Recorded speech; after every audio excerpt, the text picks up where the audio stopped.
నువ్వే దేవునికి ప్రథమ ఫలమై ఉన్నావు అని. అంత మాత్రమే కాదు కానీ అనేకులు నీ కుటుంబంలో విడిపించబడలేదు చూసారా, వారిని దేవుని యొక్క ప్రథమ ఫలంగా దేవుని సన్నిధికి తీసుకురండి. మీరు బియ్యం తీసుకురండి, మంచిదే, గొప్పడు బియ్యం పట్టుకురండి. మీకు పడినటువంటి ఫలాల నుంచి ప్రథమ ఫలం తీసుకురండి, దశమ భాగం తీసుకురండి. నేను దానికి వ్యతిరేకం కాదు, అది మంచిది, అది ఆరోగ్యమే, అది మీకు శ్రేయస్సునిస్తుంది, అది సంఘానికి దోహదపడుతుంది. కానీ మీ సంఘములో రక్షించబడినటువంటి ప్రథమ ఫలాల్ని దేవుని దగ్గరికి తీసుకొచ్చి మీ దేవాలయంలో వారు దేవుని సన్నిధిలో మోకరిల్లేటట్టు చేయండి. మీరు స్తుతి ఆరాధన చేస్తున్నారు, దేవుని వాక్యం చెబుతుంది, హెబ్రీయులకు రాసినటువంటి పుస్తకం ఇందాక చదివాం కదా, మీరు దేవుని యొక్క స్తుతి ఆరాధన అయి ఉన్నారంతే. మీరే ప్రార్థన, మీరే ధూపం. దేవుడు దేవాలయం మీలో ఉంటే, మీరు దేవాలయం ఉంటే ధూపం ఎక్కడి నుంచి వస్తుంది? మీ ప్రార్థనే దేవుడికి ధూపం. పొద్దున మీ ధూపంతో మీ దేవుణ్ణి, మీ దేవాలయంలో మీ దేవుణ్ణి లేకుండా సాయంత్రం ముందు ఆ దేవాలయంలో దేవుడికి ఏమివ్వాలి? నైవేద్యం పెట్టండి, పెట్టి ఆయనతో రోజు మాట్లాడండి. ఒక సజీవ యాగమైనటువంటి బలిగా ఉండడానికి దేవుడు మిమ్మల్ని పిలిచాడు. ఆనాడు ఇశ్రాయేలు దీన్ని అర్థం చేసుకోవాలా. ఐశ్వర్యాన్ని చూశారు, దేవునితో సమానమైన జ్ఞానం మాకు ఉందనుకున్నారు, మాకు డబ్బులు ఉన్నాయనుకున్నారు, మేము ధనికులు అనుకున్నారు, మాకు ఐశ్వర్యం ఉందనుకున్నారు, అందం ఉందనుకున్నారు, తేజస్సు ఉందనుకున్నారు. కానీ వారు ఎక్కడికి వెళ్ళిపోయారు? ఆకాశానికి పడిపోయారండి. అదే రెవల్యూషన్ లాస్ట్ టైం వచ్చినప్పుడు కూడా మీతో మాట్లాడాను. అదే ప్రకటన గ్రంథంలో అనేక మాటలు ఉంటాయి. భూమి మీద కానీ, పరలోకమందు కానీ, భూమి మీద కానీ, భూమి కింద కానీ దేవుడు యేసుక్రీస్తుని ఎంతగా హెచ్చించాడంటే ప్రతి నాలుక, ప్రతి జనాంగము కూడా మోకాళ్ళ మీదకి వచ్చంట ఆయన యేసుక్రీస్తు ప్రభు వారిని అంగీకరిస్తారు. ఇది దేవుడు మనకిచ్చిన వాగ్దానం. హల్లెలూయా. ఈ రోజు మీకు ఇచ్చిన వాగ్దానం ఏంటి తెలుసా? దేవుడు మిమ్మల్ని మందిరంగా ఉంచడం మాత్రం కాదు, దేవుని ఆరాధించడం వ్యవస్థలో ఉంచడమే కాదు, మీరు మందిరంగా ప్రజలకు వెళ్ళినప్పుడు ప్రజలు వారి మోకాళ్ళని దేవుణ్ణి క్రీస్తుగా అంగీకరిస్తారు. ఎందుకంటే మీరు దేవుని ఆలయం ఉన్నారు కాబట్టి. ఫిలిప్పీ రాసిన పత్రిక 2:10-11 చదువుతుంది. హోమో లిటర్జికస్, దేవుణ్ణి ఆరాధించడానికి, దేవుని సేవ చేయడానికి దేవుడు మనల్ని పిలిచాడు. చాలా మనకు టైం కూడా లేదు. ఆనాడు ఆదామును దేవుడు పిలిచింది, వారితో నడవడానికి వచ్చింది కూడా దేవుడు ఉద్దేశం చెప్పాను కదా, 2 మాటలు. సేవించడానికి, 2 కాపాడడానికి. అది ఆ రోజు ఆదాము చేయలేకపోయాడు. చాలా మంది లోతుగా చెప్పుకుంటే, నేను ఓల్డ్ టెస్ట్మెంట్ ఇచ్చింది కదా, ఇంకా లోతుగా చెప్పగలను. ఆవాద్ అండ్ షామర్ గురించి ఆ 2 మాటలు బైబిల్ అంతా తిరుగుతూ ఉంటాయి. ఎవరైనా సేవ చేస్తారు, ఎవరైనా ఆరాధిస్తారు. తర్వాత జనాంగానికి ఇచ్చాడు దేవుడు ఇశ్రాయేలుకి. మొట్టమొదటి బాగానే ఉన్నారు, ఆరాధించడానికే వారు విడుదల పొందారు. ఈ రోజు నేను అనుకుంటూ ఉంటాం, ఒక అన్యుల కుటుంబం నుంచి వచ్చినటువంటి వ్యక్తిగా నేను అనుకుంటూ ఉంటాం, దేవుడు ఈ రోజు నాకు విడుదల ఇచ్చేది దేనికి? దేవుణ్ణి ఆరాధించడానికి. కానీ ఈ విడుదలను నేను దేనికి వాడుకోకూడదు? దేవుణ్ణి ఆరాధించకుండా ఉండడానికి వాడుకోకూడదు. మనందరినీ దేవుడు విడిపించాడు. 60 సంవత్సరాలు, 80 సంవత్సరాలు, 30 సంవత్సరాలు, లేకపోతే బహుశా ఈ రోజే దేవుడు బహుశా మీతో మాట్లాడి ఉండొచ్చు. దేవుడు విడిపించినటువంటి ఉద్దేశం, ఏకైక ఉద్దేశము ఆస్తులు కాదు, అంతస్తులు కాదు, లేకపోతే మనకు స్టేటస్ పెంచుకోవడానికి ఏమాత్రం కాదు.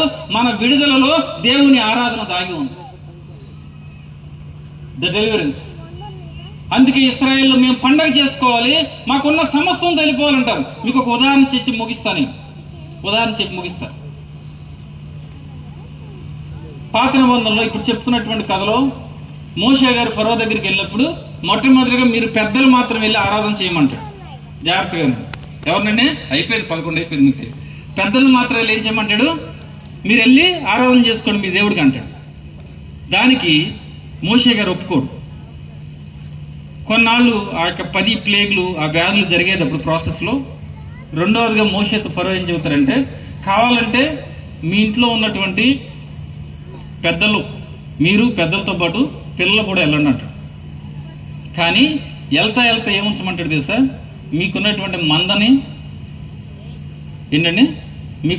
మందని, గొర్రెల్ని, మేకల్ని మొత్తం అన్నింటిని కూడా విడిచిపెట్టేసి మొట్టమొదటిగా పెద్దల్ని వెళ్ళమంటాడు. తర్వాత మీరు పిల్లల్ని కూడా తీసుకెళ్లాలంటారు. ఒక పిల్లలు కూడా తీసుకెళ్ళండి, కానీ ఏం తీసుకెళ్ళొద్దు అంటాడు తెలుసా? మీకున్నటువంటి మందనంతా ఇక్కడ పెట్టాలంటాడు. అదే 10-11 అధ్యాయాలు మీరు చదివితే అర్థమవుద్ది. మోషే గారు మాట చెబుతాడు, అసలు మేము దేనితో దేవుణ్ణి ఆరాధించాలో అది ఇక్కడ ఇడిచిపెట్టేసి మేము మందిరానికి వెళ్ళి ఏం ఉపయోగం చెబుతాం. నేను అనుకుంటూ ఉంటాను, అసలు ఎందుకు పిడబడ్డామో మనం మర్చిపోయి మనం క్రైస్తవులుగా ఉండి ఉపయోగం ఏంటని అడుగుతాను. మనల్ని దేవుడు ఈరోజు పిలిచింది, దేవుడు మనకి స్వతంత్రతనిచ్చింది, రక్షణనిచ్చింది, దేవుని మందిరంగా ఈ లోకంలో మనము ప్రజ్వలింపబడడానికి, దేవుని యొక్క రాజ్య స్థాపనకై ఈ లోకంలో దేవుని యొక్క వెలుగుని ప్రజ్వలింప చేయడానికి దేవుడు ఒక ఆరాధించేటువంటి వ్యక్తిగా, కుటుంబంగా, వ్యవస్థగా మనల్ని పెట్టాడు. అందుకే ఈ రాత్రికాల సమయంలో మరొకసారి నేను చెబుతున్నాను, మీరు దేవుని ఆదాయమే ఉన్నారు. దేవుని ఆత్మ మీలో నివసిస్తుంది. దేవుడు మీ అందరికీ కూడా రక్షణ ఇచ్చాడు. రక్షణ ఇచ్చి ఆయన చెబుతూ ఉన్నాడు, నువ్వు నా దేవాలయం అమ్మా. ఈ రాత్రికాల సమయంలో నువ్వు నా దేవాలయం. నేను నిన్ను పిలుచుకున్నా, నా రక్తం పెట్టి నేను కొనుక్కున్నా. నేను నీలో నివసించాలని ఆశపడుతున్నా. ఒకవేళ మీలో ఎవరిదైనా ఆత్మ కనుక ఆర్పిపోయి ఉంటే ఈ రాత్రికాల సమయంలో దేవుడిని అడగండి, ప్రభువా నన్ను మరలా వెలిగించు. నేను నిన్ను ఆరాధించేటువంటి ఒక సంఘముగా, దేవాలయంగా ఉండాలని ఆశపడుతున్నాను. దేవుడు, నేనే ఒక ప్రథమ ఫలంగా ఉండాలనుకుంటున్నాను. నేనే దేవుణ్ణి ఆరాధించేటువంటి స్తుతి ఆరాధన సజీవ యాగంగా నేను ఉండాలనుకుంటున్నాను.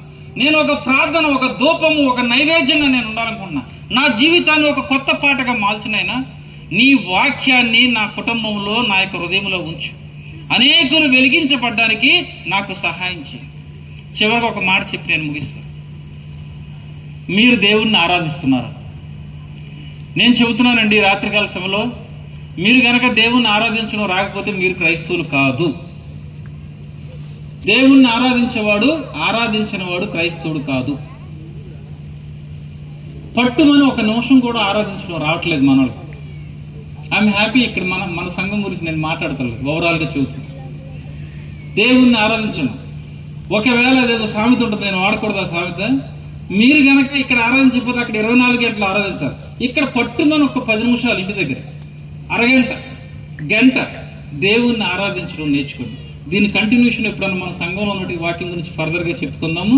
దేవుడు మీ అందరినీ కూడా ఒక గొప్ప దేవాలయంగా, ఆరాధించేటువంటి హోమోలిటర్జికస్గా ఉంచాలని, అటువంటి గొప్ప అనుభూతిలోకి దేవుడు మిమ్మల్ని నడిపించాలని, ఈ 3 రోజులు మనకు తోడుగా ఉండి నడిపించినటువంటి యెహోవా నిస్సి ఇక ముందును కూడా మనం నడిపించాలని, కేవలం మహిమ, ఘనత, ప్రభావము ఆయనకి చెల్లును గాక. హల్లెలూయా.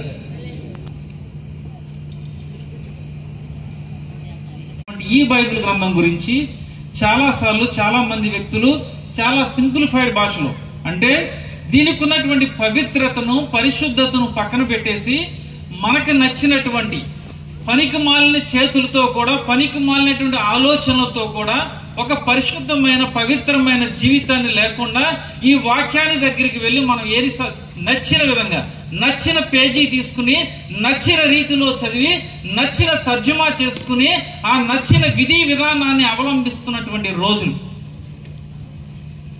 ఏ మొబైల్ ఫోన్ అయితే ఒక అపవిత్రతకు, పరిశుద్ధత లేనటువంటి కొన్ని వీడియోస్కు, దుర్లభమైనటువంటి జీవితాన్ని గడపడానికి ఒక సీక్రెట్, రహస్యమైనటువంటి ప్రదేశంగా మారిపోయినటువంటి మొబైల్లో ఉన్నటువంటి కొన్ని అప్లికేషన్కి పక్కన ఈరోజు దేవుని వాక్యం అనేటువంటి అప్లికేషన్ కూడా వచ్చేసింది.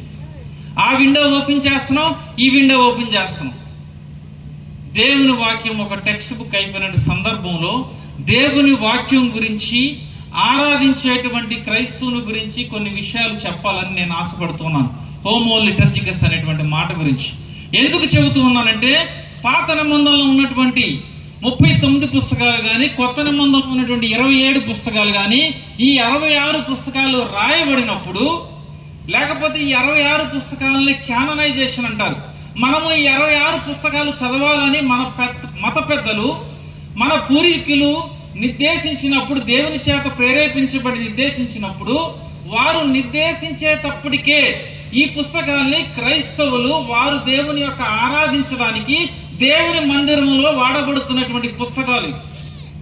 ఈ పుస్తకాలు అప్పటికే దేవుని మందిరంలో దేవుని ఆరాధిస్తూ, దేవుని వాక్యాన్ని చదవడానికి, వారి యొక్క వ్యక్తిగత జీవితాన్ని, సమాజ జీవితాన్ని ఆత్మీయంగా పెంపొందింపజేసుకోవడానికి ఉపయోగిస్తున్న ఈ పుస్తకాలని మరలా క్రైస్తవులకు ఒక దశను నిర్దేశించడానికి పరిశుద్ధాత్మ చేత, దేవుని చేత ప్రేరేపించబడి రాయబడిన పుస్తకమే ఈ పుస్తకం. The liturgical content and the context of the Bible నేను మాట్లాడుతూ ఉన్నా. ఈ 66 పుస్తకాలు రాయబడి మీరు అడగవచ్చు. ఇప్పుడు నేను మొట్టమొదటిసారి ఆది కాండం నుంచి ప్రకటన గ్రంథం వరకు మాట్లాడబోతున్నాను. నేను ఎప్పుడు అలా మాట్లాడను, ఏదైనా ఒక పర్టికులర్ టాపిక్ మీద మాట్లాడతాను. దేవుడు సృష్టిని సృష్టించినప్పుడు మనందరికీ తెలుసు, ఆది కాండము 1వ అధ్యాయంలో మీరు చదువుతారు కదా, చాలా జాగ్రత్తగా ఉంటుంది, కొత్తగా ఉంటుంది నేను చెప్పేది. మునుపెన్నడు వినంది, కానీ ఎక్కడదో కాదు, దేవుని వాక్యంలో ఉంది.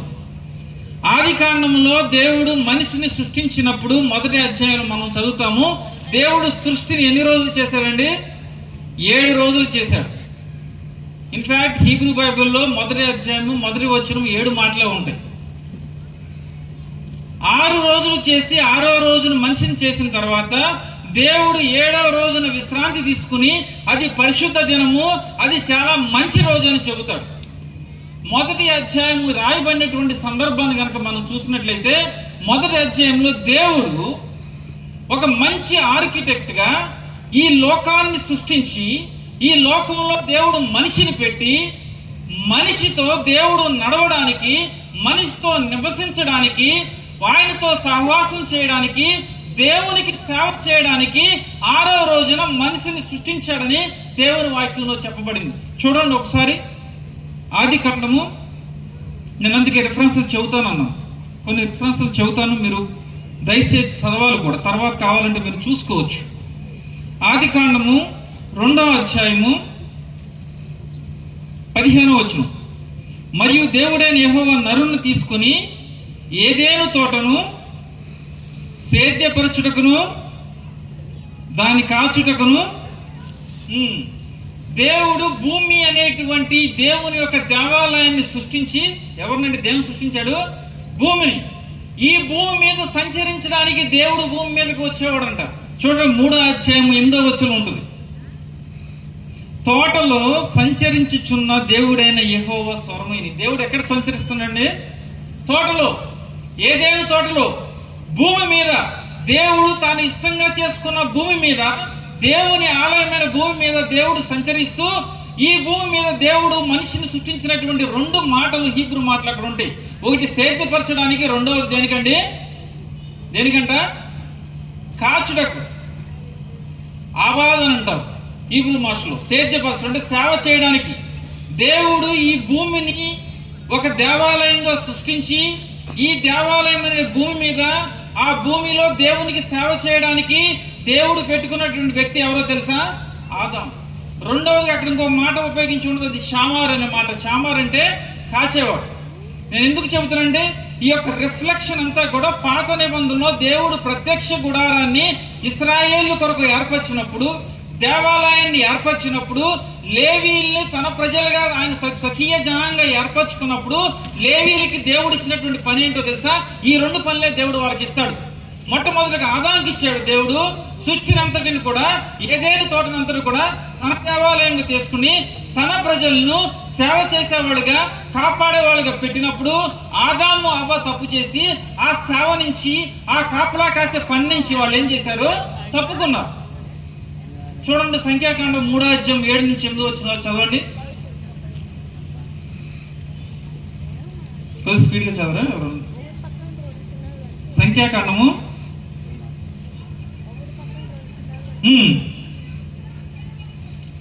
ఎక్కడ సేవ చేయాలండి? ప్రత్యక్ష గుడారం దగ్గర.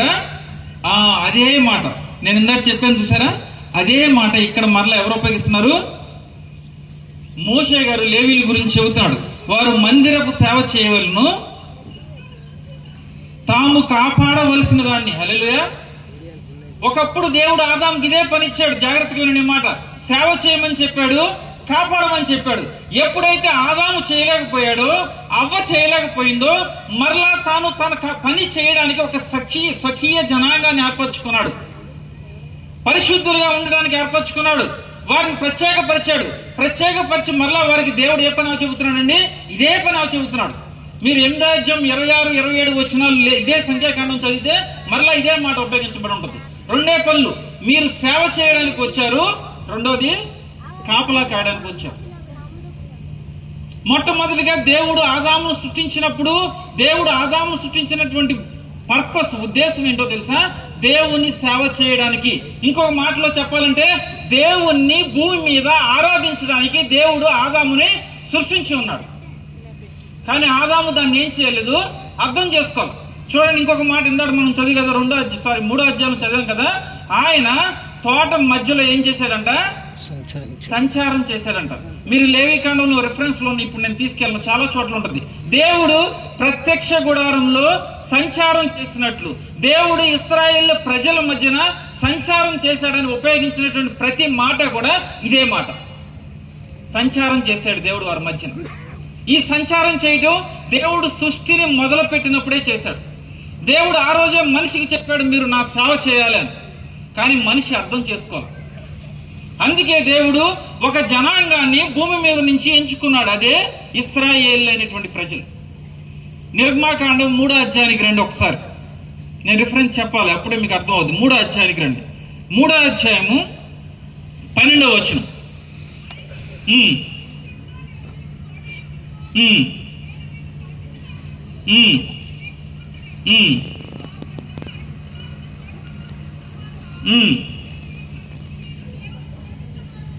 హల్లెలూయా. దేవుడు మోషేని పిలిచి ఇశ్రాయేలు ప్రజల్ని విడిపించాలి. ఎక్కడి నుంచి విడిపించాలి? బానిసత్వం నుంచి. బానిసత్వం అంటే వారు అప్పటికే లోకములో ఒక సేవ చేస్తున్నారు.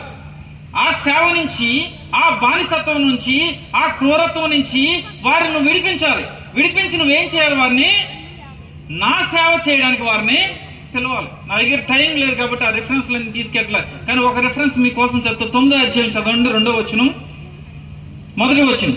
తరువాత యెహోవా మోషేతో ఇట్లనెను, నీవు ఫరో యొద్దకు వెళ్ళి నన్ను సేవించుటకు ఎవరిని పనివ్వాలండి? Let my people go so that they may worship me. మొట్టమొదటిగా చెప్పి ఆదామును దేవుడు సేవించడానికి పిలిచాడు. రెండవదిగా ఆదాము అది చేయలేనప్పుడు దేవుడు మోషేని పిలిచి ఇశ్రాయేలు ప్రజల గురించి చెబుతున్నాడు. వారిని 430 సంవత్సరాల వారు బానిసత్వంలో ఉన్నారు కదా, ఈ బానిసత్వం నుంచి నువ్వు ఇశ్రాయేల్ని విడిపించాలి. విడిపించింది వారికి ఇల్లు ఇవ్వడానికి కాదు, వారికి గృహాలు ఇవ్వడానికి కాదు, వారికి పిల్లలు ఇవ్వడానికి కాదు, వారిని పెంచి పోషించడానికి కాదు. నేను వారిని విడిపించే ఒకే ఒక ఉద్దేశం నువ్వు ఫరోకు చెప్పు. అదేంటంటే, నేను ఇశ్రాయేల్ను నన్ను సేవించడానికి వారి బానిసత్వం నుంచి విడిపిస్తున్నాను. వారు చేస్తున్నటువంటి సేవ నుంచి నేను విడిపించేది నా సేవ చేయడానికి. హల్లెలూయా. దేవుడు మనల్ని ఎంచుకుని మనల్ని మన యొక్క పాత జీవితం నుంచి కొత్త జీవితంలోకి దేవుడు నడిపించింది ఎందుకో తెలుసా? ఆనాడు ఇశ్రాయేలుకి ఇచ్చినటువంటి విడుదల ఏంటో తెలుసా? Liturgical deliverance. దేవుణ్ణి ఆరాధించడానికి వారికి అంతకు ముందు ఏమి లేదో తెలుసండి? స్వతంత్రత లేదు. వారు ఐగుప్తు దేశంలో ఉన్నారు, ఉండకూడని ప్రదేశంలో ఉన్నారు. దేవుణ్ణి స్వతంత్రంతో ఆరాధించలేకపోతున్నారు. దేవునికి కావలసిన ఆరాధన వారు చేయలేకపోతున్నారు. కాబట్టి దేవుడు మోషే ద్వారా తమ ప్రజల్ని విడిపించాలనుకుంటున్నాడు. ఈ రోజు విడిపింపు అంటే మనకేంటో తెలుసా? విడిపింపు అంటే ఆశీర్వాదం. విడిపింపు అంటే ఆశీర్వాదం, ఐశ్వర్యం. విడిపింపు అంటే ఏంటో తెలుసా? స్వస్థత. ఈ రోజు మనకి విడిపింపు అంటే ఏంటో తెలుసా? మంచి బట్టలు వేసుకోవటం. విడిపింపు అంటే దేవుడు ఉన్నతమైన స్థితిలో మనల్ని ఉంచుతాడు. ఇవన్నీ నిజం అవ్వచ్చు, అవ్వకపోవచ్చు. కానీ విడుదల అంటే ఏంటో తెలుసా? నిర్గమము ప్రకారము విడుదల అంటే దేవుని సేవ చేయుట. విడుదల అంటే దేవుడు ఆ రోజు ఇశ్రాయేలు పిలిచాడు. 9వ అధ్యాయం ఇంకా ముందుకు వెళ్తే చదవచ్చు మీరు. చూడండి, 10వ అధ్యాయం 9వ వచనం నేను చదువుతాను. అందుకు మోషే, మేము యెహోవాకు పండుగ ఆచరింపవలెను. మోషే దిట్టం చెబుతున్నాడు ఫరోతో, బాబు ఫరో, మేము ఈ దేశాన్ని విడిచిపెట్టి వెళ్ళాలి. ఎందుకు విడిచిపెట్టాలంటే మా దేవుడికి మేము ఏం చేయాలి? ఒక పండుగ చేయాలి. అసలు ఇశ్రాయేల్ యొక్క నిర్గమం గురించి నేను ఆలోచిస్తూ ఉంటే నాకు అర్థమవుద్ది. వారి యొక్క నిర్గమము అంటే వారి యొక్క విడుదల ఎలా స్టార్ట్ అవుతుంది తెలుసా? పస్కా పండుతో స్టార్ట్ అవుద్ది. నిర్గమాకాండం 15వ అధ్యాయానికి వెళ్తే ఏమో తెలుసా? ఒక మంచి కీర్తనతో, ఒక మంచి పాటతో దేవుని ప్రజలు విడిపించినటువంటి విడుదల ప్రోగ్రాము కంప్లీట్ అవుద్ది. హల్లెలూయా. ఇది ఒక ఆరాధన. విడుదల అనేది ఒక ఆరాధన. అందుకే ఇక్కడ చెబుతాడు 9వ వచనంలో మోషే చెబుతాడు, మేము యెహోవాకు ఒక పండుగ ఆచరింపవలెను గనక మా కుమారులను, మా కుమార్తెలను, మా మందలను, మా పశువులను వెంటబెట్టుకుని మా పిన్నా పెద్దలతో కూడా వెళ్ళిపోతాం. దేవుని దగ్గరికి ఆరాధించడానికి కావాల్సింది ఇంటి పెద్దకు మాత్రమే కాదండి, ఇంట్లో ఉన్నటువంటి స్త్రీలు మాత్రమే కాదు, మా పిల్లలు, మా పెద్దలు, మా చిన్నవారు, మా ఆడవారు, మాకున్న మంద సమస్తం కూడా ఇప్పుడు ఏం చేయాలి? దేవునికి పండుగ ఆచరించడానికి వెళ్ళాలి. దేవుడి యొక్క విడుదలలో ఏముందో తెలుసా? దేవుని యొక్క సేవ దాగి ఉంది. The trajectory. దేవుడు ఈ రోజు మనల్ని విడిపించినటువంటి ఉద్దేశం, దేవుడు మనల్ని పిలుచుకున్న ఉద్దేశం, ఆనాడు దేవుడు ఇశ్రాయేలును పిలిచిన ఉద్దేశం ఏంటో తెలుసా? మనము దేవుని యొక్క సేవ చేయడానికి దేవుడు పిలిచాడు. లేవీయులను దేవుడు ఏర్పరచుకున్నాడు, ఆదామును దేవుడు ఏర్పరచుకున్నాడు, ఇశ్రాయేలును ఏర్పరచుకున్నాడు. ఈ ముగ్గురికి ఒకటే కామన్ ఉంది తెలుసా? దేవుడు వారిని పిలిచింది అబాద్. అబాద్ అంటే నా సేవ చేయండి, నేను ఇచ్చిన పనిని చేయండి, కాపాడండి. షామార్ అంటే అర్థం. ఈ పని కోసం దేవుడు ఏం చేశాడు? ఇశ్రాయేలు యొక్క జనాంగాన్ని పిలిచాడు. కానీ చాలాసార్లు ఇశ్రాయేలు ఏం చేస్తారో తెలుసండి? దేవుడి యొక్క మాటల్ని అర్థం చేసుకోవాలి, దేవుని యొక్క పిలుపుని అర్థం చేసుకోవాలా, సేవ చేయడానికి అనుకోలేదు. దేవుడు మాకు పాలు తేళ్లు ప్రవహించే దేశం, ఎందుకు ఆ దేశం ఎందుకు ఇచ్చాడండి?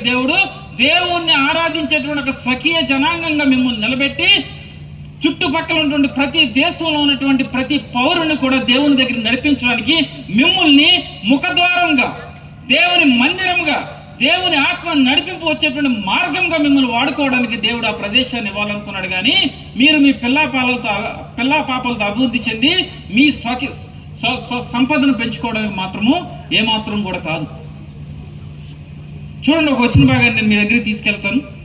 యెహెజ్కేలు గ్రంథము, ఇది చదవాలి. యెహెజ్కేలు గ్రంథము 28వ అధ్యాయము.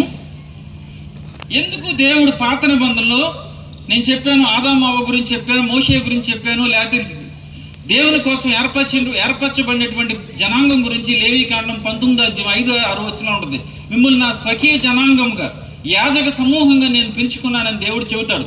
ఆ యాజక సమూహానికి కూడా దేవుడు సేవ చేయమని చెబుతాడు, దేవుని ఆరాధించమని చెబుతాడు. మీరు దేవుని చేత విడిపించబడ్డారు అంటే మీరు దేవుని ఆరాధించడానికే విడిపించబడ్డారు. ఈ లోక సంపద కోసం కాదు, పిల్లా పాపల కోసం కాదు, భవిష్యత్తు కోసం కాదు, ఐశ్వర్యం కోసం, అంతకన్నా కాదు. దేవుణ్ణి ఆరాధించడానికి దేవుడు మనకేమిచ్చాడు? స్వతంత్రతనిచ్చాడు. ఈ ఇవ్వబడిన స్వతంత్రతను మనం ఏం చేయట్లేదు, ఉపయోగించుకోలేకపోతున్నాం దేవుణ్ణి ఆరాధించడానికి. అందుకే దేవుడు యెహెజ్కేలు గ్రంథంలో భక్తులైనటువంటి యెహెజ్కేలు చెబుతూ ఉంటాడు కదా, ఇశ్రాయేలు గురించి చెబుతాడు. ఎక్కడ వీళ్ళు ఫెయిల్ అయ్యారో చెబుతాడు. చూడండి, నేను చదువుతున్న 3-4 వచనాల్లో, నీ జ్ఞానము చేతను నీ వివేకము చేతను ఐశ్వర్యము నొందితివి, నీ దానాగారములోనికి వెండి బంగారమును తెచ్చుకుంటివి, నీకు కలిగిన జ్ఞానాతిశయం చేతను వర్తకము చేతను నీవు విస్తారమైన ఐశ్వర్యం సంపాదించుకుంటివి. ఇది ఈరోజు దేవుడు మనల్ని విడిపిస్తే మనం చేస్తున్న పనులు ఇవి. చేసి అంటున్నాము, నీకు ఐశ్వర్యము కలిగిందని నీవేం చేస్తున్నావంట? గర్వించిన వాడివయ్యా ఉంటా. ఇశ్రాయేలు ఆ విధంగా అయిపోయారు. దేవుడు వారికి ఏమి ఇచ్చాడు? విడుదల ఇచ్చాడు. దేవుని పండగ చేసుకుంటానికి విడుదల ఇచ్చాడండి, దేవుని ఆరాధించడానికి విడుదల ఇచ్చాడు. కానీ ఇశ్రాయేలు ఏమనుకున్నారు? డబ్బు సంపాదించుకుంటాక అనుకుని వారి హృదయంలో వారికి ఉన్నటువంటి ధనాన్ని బట్టి ఏమొచ్చిందండి? గర్వం వచ్చిందంట, ఐశ్వర్యం. కాగా ప్రభు అయిన యెహోవా ఈ మాట సెలవిచ్చుచున్నాడు, దేవునికి తగినంత అభిప్రాయం కలిగి ఉన్నవాడా? ఎవరికి అభిప్రాయం అండి? దేవునికి తగినంత అభిప్రాయానికి వచ్చేసారు. దేవుడికి ఎంత తెలుసో నాకు కూడా అంత తెలుసు. నేను ఆల్మోస్ట్ దేవుడితో కూడా సమానం. దేవునికి తగినంత అభిప్రాయానికి ఈ రోజు కొంతమంది క్రైస్తవులు వచ్చేసారండి. చూడండి, నేను ఇంకొక వచనం చదువుతా, 16వ వచనం, అదే అధ్యాయము. అయితే నీకు కలిగిన విస్తారమైన వర్తకము చేత లోపల నువ్వేం చేస్తున్నావంట? అన్యాయము పెంచుకుని పాపం చేయించు వచ్చితివి.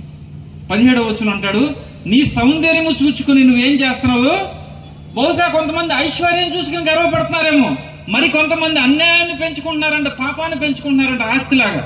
మరి కొంతమంది వారి సౌందర్యాన్ని చూచి గర్విస్తారు. నీ తేజస్సు చూచుకొని నువ్వు నీ జ్ఞానాన్ని ఏం చేసుకుంటున్నావు అమ్మా?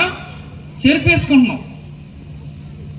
ఇంకా ఉంటే తర్వాత వచ్చిన భాగంలో వెళ్తే, దేవుణ్ణి ఆరాధించవలసిన జనాంగము వారికి ఉన్నటువంటి ఐశ్వర్యాన్ని చూసి, ఐశ్వర్యంతో పాటు వారికి ఉన్నటువంటి తేజస్సును చూశారంట, వారికి ఉన్న సౌందర్యాన్ని చూశారంట. లోపల పాపాన్ని పెంచుకుని, అన్యాయాన్ని పెంచుకుని దేవుని బిడ్డలు దేవునికి దూరం అయిపోయారు.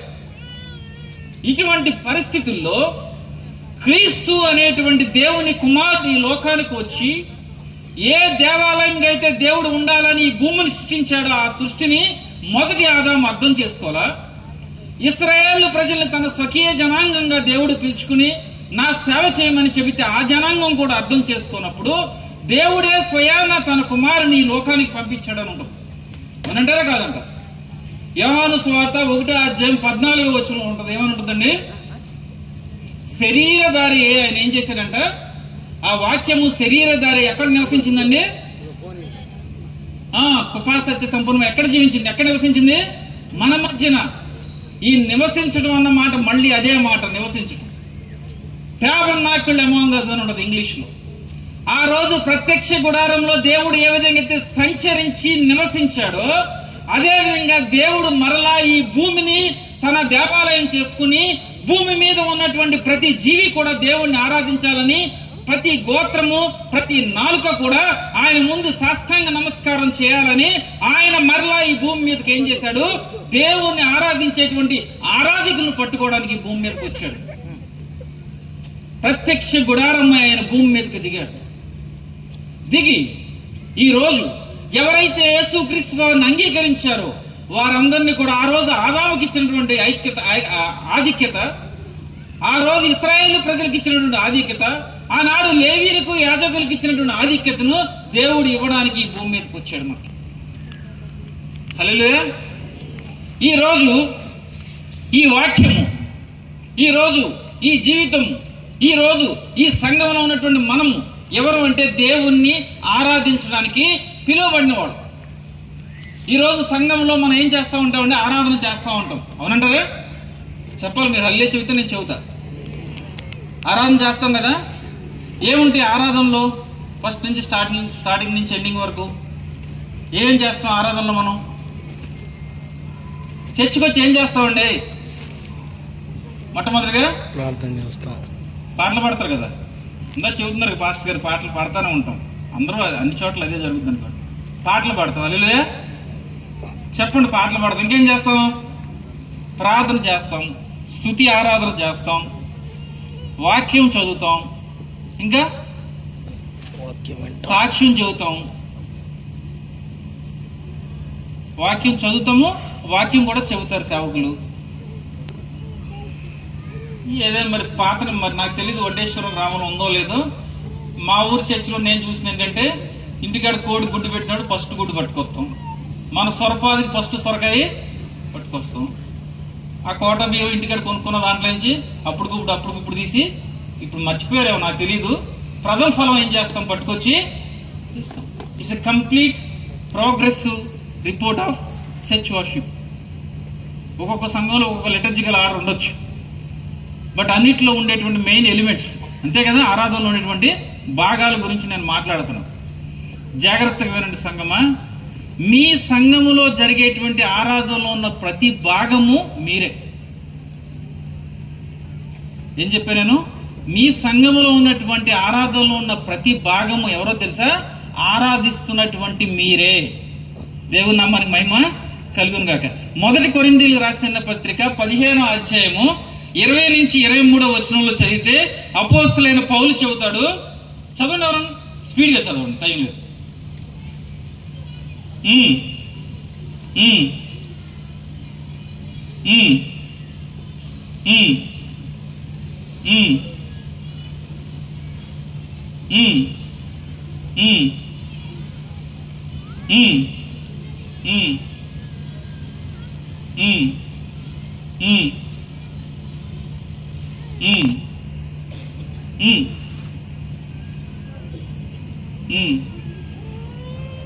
అది దేవుడు క్రీస్తు వచ్చినప్పుడు మనందరిని కూడా ఎలా పెట్టాడండి?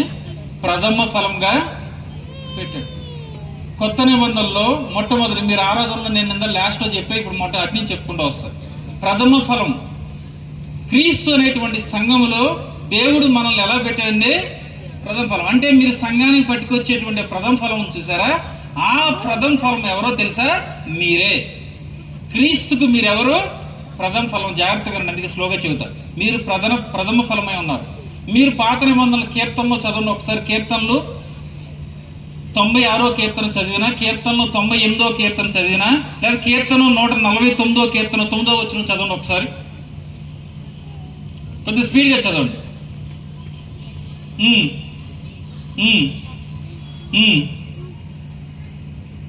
కీర్తన 149 ఒకటో వచనం చదవండి. యెహోవాకు కొత్త కీర్తన పాడుడి. మీరు అదే విధంగా 98వ అధ్యాయం చదివినా, 96వ అధ్యాయం చదివినా, దేవా నేను నీకు కొత్త కీర్తన పాడతానంటాడు కీర్తనలో. మళ్ళీ 33వ కీర్తన 3వ వచనం. నేను ఎందుకు చెబుతున్నానంటే, దేవుడు కొత్త నిబంధనలో రక్షించబడిన మనందరికి కూడా ఇంకొక రెండో ఫలాన్ని ఇచ్చాడు, రెండవ ఎలిమెంట్ ఆఫ్ వర్షిప్ ఇచ్చాడు. మొట్టమొదటిగా సంఘానికి వెళ్ళినప్పుడు మీరు ప్రథమ ఫలాలు పట్టుకెళ్ళాలి. మీరు ప్రథమ ఫలంగా తీసుకెళ్ళటం మంచిదే. కాకపోతే దేవుడు ఏం చెబుతారంటే, సంఘంలో మొట్టమొదటి ప్రథమ ఫలం ఎవరో తెలుసా? మీ రక్షణ పట్టుకుని మీరు సంఘానికి రావటమే దేవుడు మీకు ఇచ్చినటువంటి మొట్టమొదటి ప్రథమ ఫలం. మీ పిల్లలు అనేటువంటి ప్రథమ ఫలాన్ని, మీ కుటుంబం అనేటువంటి ప్రథమ ఫలాన్ని ఎక్కడికి తీసుకురావాలి? దేవుని సన్నిధికి తీసుకురావాలి.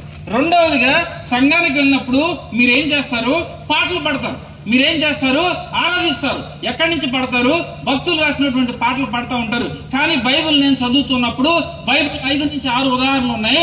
6 ఉదాహరణలో నేను చూసినప్పుడు దేవుడు ఒక వ్యక్తి జీవితాన్ని మార్చినప్పుడు, ఆ వ్యక్తిని సంపూర్ణమైనటువంటి రక్షణ కలిగినప్పుడు, దేవుడు ఆ వ్యక్తి జీవితంలో చేసేటువంటి కార్యాలు కానీ, అద్భుతాలు కానీ, చమత్కార్యాలు కానీ ఆ వ్యక్తి ఏ రూపంలో పాడవచ్చు తెలుసా? ఒక పాట రూపంలో దేవుని సన్నిధిలో పాడతాడు. కాబట్టి ఆ వ్యక్తి గాని, ఆ కుటుంబం గాని దేవుని దృష్టిలో ఎవరో తెలుసా? ఒక కొత్త పాటే. దేవుని సంఘంలో మీరు ఎవరో తెలుసా? ఒక కొత్త పాటగా ఉండడానికి దేవుడు మిమ్మల్ని పిలిచాడు, ప్రథమ ఫలంగా పిలిచాడు. రెండవదిగా మీరే ఒక కొత్త పాట. మీ జీవితం ఒక కొత్త పాట. మీ జీవితాన్ని ప్రజలు పాటలుగా పాడుకోవాలి. మీ జీవితంలో దేవుడు చేసిన కార్యాలు ప్రజలు చూసి వాటి ద్వారా వారందరూ కూడా ఏమవ్వాలి? ఆశీర్వదించబడాలి. అటువంటి కొత్త పాటగా లిఖించడానికి దేవుడు నూతన నిబంధనలో మనల్ని ఏం చేశాడు? పిలిచాడు. సమయం తక్కువ ఉంది కాబట్టి నేను షార్ట్గా చదువుతున్నాను. కొరింథీయులకు రాసినటువంటి పత్రిక, మొదటి కొరింథీయులకు రాసిన పత్రిక 3వ అధ్యాయం, నాకు ఇష్టమైన వచ్చిన భాగం 16వ వచనం చదవండి. మీరు దేవుని ఆలయమై ఉన్నారనియు, దేవుని ఆత్మ ఎక్కడుందంటే 3వ విషయం చెబుతున్నా. ఏంటంటే, మీరు ముందు ప్రథమ ఫలం చెప్పేశారు, కొత్త పాట గురించి చెప్పారు, ఇప్పుడు చెబుతున్నారు.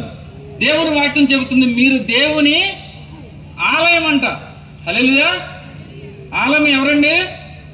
మట్టితో కట్టేది కాదు, రాళ్లతో కట్టేది కాదు, డబ్బులతో కట్టేది కాదు. మీరు దేవుని ఆలయమై ఉన్నారు. You are the temple. Don't you know that you are the temple of God? మీకు తెలియరా మీరెవరు? దేవుని యొక్క, మరొకసారి చదవమ్మా. మీరు దేవుని ఆలయమై ఉన్నారనియు, దేవుని ఆత్మ ఎక్కడ నివసిస్తుందండి? కొత్త నిబంధనలో ఆరాధించేటువంటి వ్యక్తి, ప్రతి వ్యక్తి యొక్క హృదయము, ప్రతి వ్యక్తి కూడా దేవుని యొక్క ఆలయమై ఉన్నాడు. దేవుని ఆత్మ మీలో ఏం చేస్తుంది? నివసిస్తుంది. హల్లెలూయా. ఇంకా చెప్పుకుంటూ వెళ్తే చాలా రిఫరెన్స్లు ఉన్నాయి దాని గురించి. ప్రథమ ఫలము, రెండవదిగా కొత్త పాట. ఈ కొత్త పాట పాడడానికి, ఈ ప్రథమ ఫలంగా మీరు వెళ్ళడానికి దేవుడు ఏం చేశాడు? మిమ్మల్ని ఒక దేవాలయం చేశాడు. ప్రతి ఒక్కరూ కూడా ఒక దేవాలయం. ఆ దేవాలయంలో ఎవరుంటారంట? దేవుని ఆత్మ ఉంటుందంట. ఇప్పుడు ప్రజలు మీ దగ్గరికి వస్తున్నప్పుడు, ప్రజలు మిమ్మల్ని దర్శించడానికి వస్తున్నప్పుడు, ప్రజలు మీతో మాట్లాడడానికి వచ్చినప్పుడు వారు ఎవరి దగ్గరికి వస్తున్నారో తెలుసా? దేవుని ఆలయంలోనికి వస్తున్నారండి. దేవుని ఆత్మ నడిపించబడుతున్నటువంటి ప్రదేశానికి వాళ్ళు వస్తున్నారు. వారు వచ్చినప్పుడు వారు ఏమి వినాలో తెలుసా? దేవుని మాటలను వినాలి, దేవుడు నడిపింపును చూడాలి, దేవుడు వారి కుటుంబాలను ఏ విధంగా తీసుకెళ్తాడో మీ దగ్గరికి వచ్చినప్పుడు మీ దేవాలయం నుంచి దేవుని స్వరము వారి దేవాలయంలోకి ప్రత్యక్షం అవ్వాలి. కానీ నూతన నిబంధనలో ఉన్నటువంటి సంఘస్థులైన మనము, దేవుని దేవాలయంగా ఉన్నటువంటి మనము, దేవుని ఆత్మని భక్తులు చెప్పినట్లు చాలాసార్లు ఏం చేస్తాం తెలుసా? ఆర్పేస్తాం అంతే. ఈ రోజు మన దగ్గరికి విశ్వాసులు వచ్చినప్పుడు, అన్యులు వచ్చినప్పుడు, అనేకులు మన దగ్గరికి వచ్చినప్పుడు అది దేవాలయంగా ఉంటుందండి. మంది దేవుని సంఘంగా మనం ఉంటున్నామా? దేవుని యొక్క నడిపింపును వారు చూడగలుగుతున్నారా? చూడలేకపోతే దేవుణ్ణి ఆరాధించేటువంటి వ్యక్తులు మనము ఏమాత్రం కూడా కాదు. ఇంకా మనం ముందుకు వెళ్తే రోమిలికి రాసిన పత్రిక 12వ అధ్యాయం 1వ వచనం ఇంకొక ఎలిమెంట్ ఆఫ్ వర్షిప్.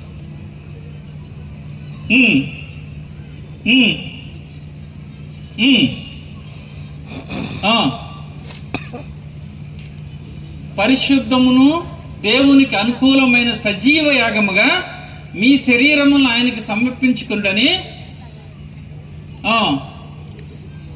అది సజీవ సెల్ఫ్ సాక్రిఫైస్ గురించి నేను మాట్లాడుతున్నాను.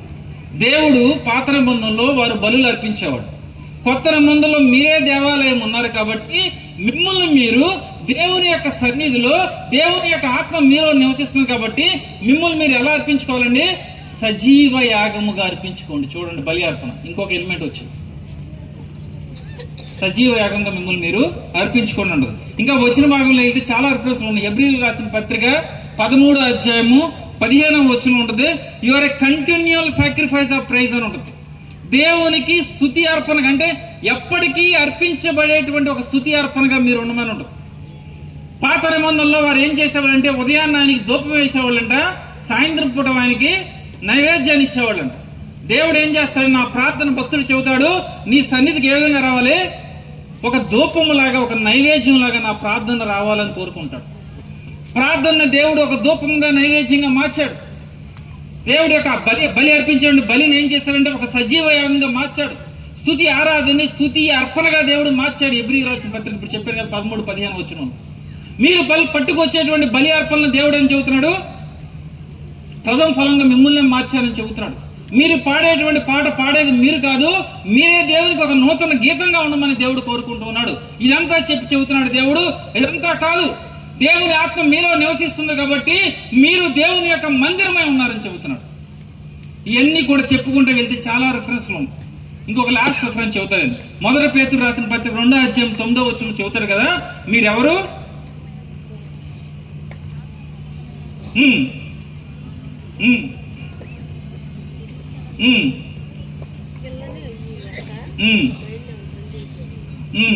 దేవుని సొత్తైన ప్రజలము. మనం ఎవరంటే తెలుసండి? దేవుని కోసం చూజన్ రైస్, ఏర్పరచబడినటువంటి వంశమును, మనమే రాజులం అంట, మనమే యాజక సమూహం అంట, మనమే పరిశుద్ధ జనాంగం అంట, మనమే దేవుని సొత్తైనటువంటి దేవుని స్తుతి ఆరాధన అయి ఉన్నాం. హల్లెలూయా. మీరు అర్థం చేసుకోండి ఇప్పుడు నేను ఎందుకు చెప్పాను ఆ మాట. మనం దేవుణ్ణి ఆరాధించడానికి పిలువబడ్డామని. మీరు మందిరం అని చెబుతుంది, దేవుని ఆత్మ మీలో ఉందని చెబుతుంది, మీరు ప్రార్థనై ఉన్నారని చెబుతుంది, మీరు కొత్త గీతమై ఉన్నారని చెబుతుంది, మీరు స్తుతి ఆరాధనై ఉన్నారని చెబుతుంది, మీరు సజీవ యాగమయ్యారని దేవుని వాక్యం చెబుతుంది. అంత మాత్రమే కాదు, దేవునికి యాజకులు మీరే, దేవుని యొక్క రాజులు మీరే, దేవుని చేత పిలువబడినటువంటి ఆయన యొక్క సొంత చూజన్ రేస్, పిలువబడినటువంటి జనాంగంగా మనం ఉన్నాం, ఆయన సొత్తుగా మనం ఉన్నాం. ఇంత ఇచ్చి దేవుడు మన నుంచి నూతన నిబంధనలో కోరుకుంటున్నటువంటి ఏకైక ఎలిమెంట్ ఏంటో తెలుసా? దేవుణ్ణి ఆరాధించడం. ఈ రోజు దేవుడు మనకి ఇచ్చినటువంటి రక్షణ దేవుణ్ణి ఆరాధించడానికి. దేవుడు ఇచ్చినటువంటి 66 పుస్తకాలు దేవుణ్ణి ఆరాధించడానికి. కష్టం ఉంది కదా. చిన్నపిల్లలు జాగ్రత్తగా ఉండండి. ఇప్పుడు వరకు నేను ఎందుకు పిలిచాడో దేవుడు చెప్పారు. ఇంకో 10 నిమిషాలు. అసలు మనం చచ్చిపోయాక ఏం చేస్తామో చెబుతానండి. ఎందుకు పిలిచాడో చెప్పే కదా. చచ్చిపోయాక మనం ఏం చేస్తాం తెలుసా? చూడండి, ప్రకటన గ్రంథం 7వ అధ్యాయం 9వ వచనం ఇందాక సేవకులు మెన్షన్ చేశారు ఫ్రెండ్స్. ప్రకటన గ్రంథము 5:9 ఉంటుంది, 7:9 ఉంటుంది, 8:13 చాలా చోట్ల ఉంటుంది అన్నమాట.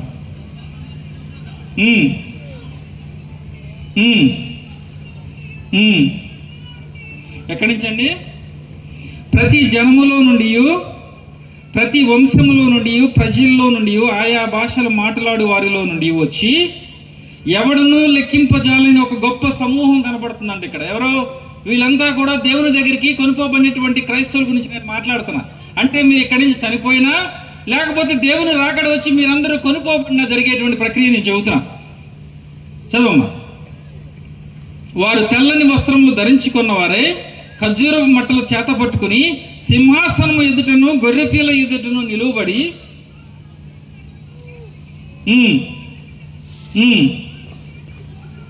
ఏం చెబుతున్నారండి?